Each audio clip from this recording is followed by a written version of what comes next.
அண்ணா திராவிட முன்னேற்றக் கழகம் அமைக்கும் அரசு சமுதாயத்தை உயர்வு தாழ்வை ஒழிக்க பாடுபடும். ஜாதியினாலே மதத்தினாலே பேதங்கள் கற்பித்து மக்களிடையே பிளவை ஏற்படுத்துகின்ற மூட நம்பிக்கைகளை அகற்ற பாடுபடும். ஒன்றே குலம் ஒருவனே தேவன் என்ற சமய நெறியை கடைபிடிக்கும்.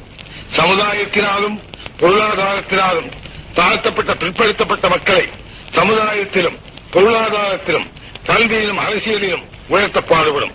தொழிலாளர்களின் விவசாய பெருங்குடி மக்களின் கைத்தறி நெசவாளர்களின் வேதனையை போக்க உழைக்கும். சக்திக்கேற்ற உழைப்பு, தேவைக்கேற்ற வசதி என்ற சமதம் பொருளாதார சித்தாந்தத்தை நோக்கி திட்டங்கள் தீட்டப்படும்.